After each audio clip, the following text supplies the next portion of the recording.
Fattening Up Our Future Health Problems. Of all the subjects I may be deemed unqualified to comment on, parenting is surely one of them. It's easy for me, a childless man, to be idealistic, to condemn what I believe to be poor parenting practices and be convinced that I would do things differently, for the better, if I were a father. Let's see how I'd fare if I were, quite literally, left holding my own baby. Previous bouts of babysitting don't really count. Nonetheless, these days only the ignorant, indifferent or negligent would let their defenceless newborns regularly consume ultra-processed and or sugar-laden unnaturally sweetened foods. Numerous studies highlight the potential harm to our health in such eating. If the parents want to indulge in unwholesome fare, that's their choice. I am, like many, far from squeaky clean when it comes to what is considered healthy eating. But actively encouraging toddlers to down soft drinks or some candy with an ingredient list the length of a children's book is both sad and worrying to see. Why not hand them a cigarette and a bottle of beer while at it? Both are generally less processed in any case.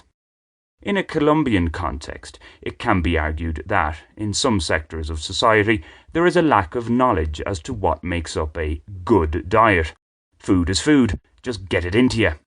What's more, even for a well-read individual, there isn't full consensus in the medical or scientific community as to what a healthy diet is. The information available can be quite confusing and, at times, contradictory. Where there is widespread consensus, though, is on the harms of ultra-processed foods.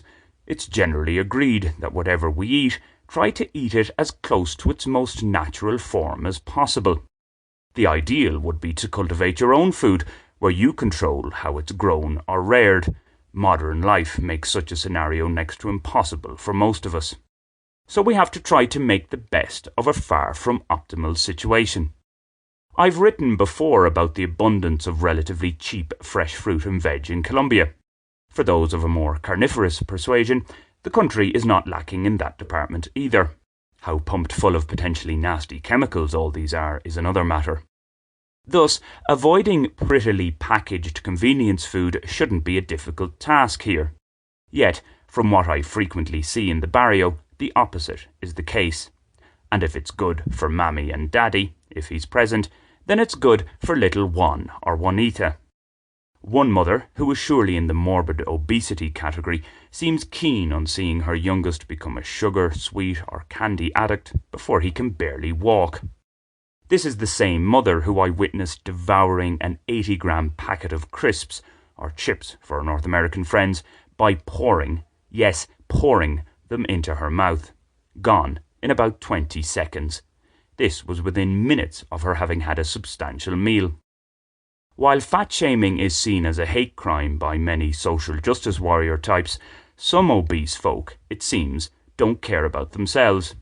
Okay, maybe there are mental issues at play and I can be accused of making light, or not making light as the case is, of a disease, but some people appear to be utterly lazy.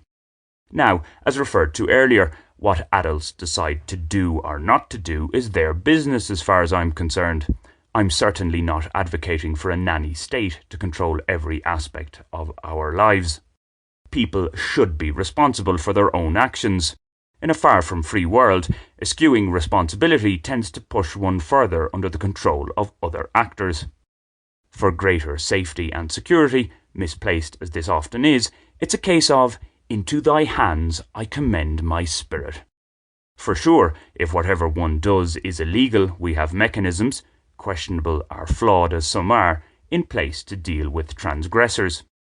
In this regard, fattening up dependent, impressionable young children with food of little to no real nutritional value can be seen as a form of abuse.